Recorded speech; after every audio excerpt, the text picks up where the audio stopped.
Alright, welcome back guys. Happy New Year first of all. Today I'm going to go over something new we got in the mail. JDM love right here. This is a Cusco part.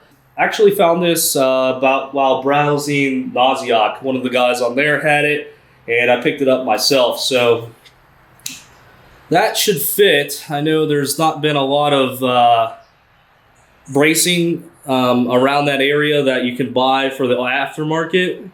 So I think this is the solution. I'm going to go ahead and try to put this on today. Here's the part number from Cusco.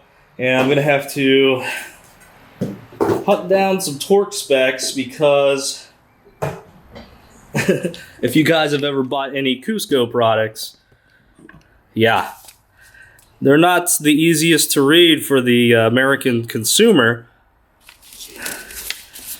So this is, yeah, here's a picture of where the brace is going to go.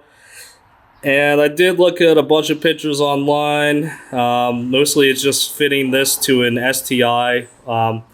And I think maybe a Legacy GT or something like that. As far as orientation to put the brace on, this middle part kind of dips down and then back up to the bolt holes here on the sides.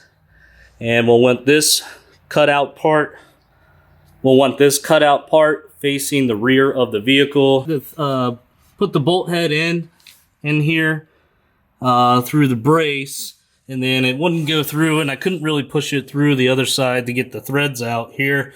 So I had to just get a little extension here, hammer the bolt down into the control arm a little bit.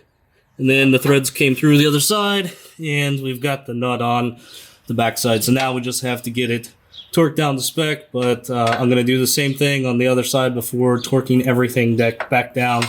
Okay, at the sacrifice of a few scratches, I was able to wedge a pry bar in here and get a little bit of a clearance gap. I think that's going to be more than enough.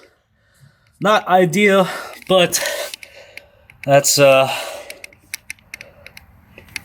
And we'll have some functionality out of the brace now, and it won't be rubbing the Jpipe. So that's the way it goes. And that's it. Thanks guys. Catch you on the next one.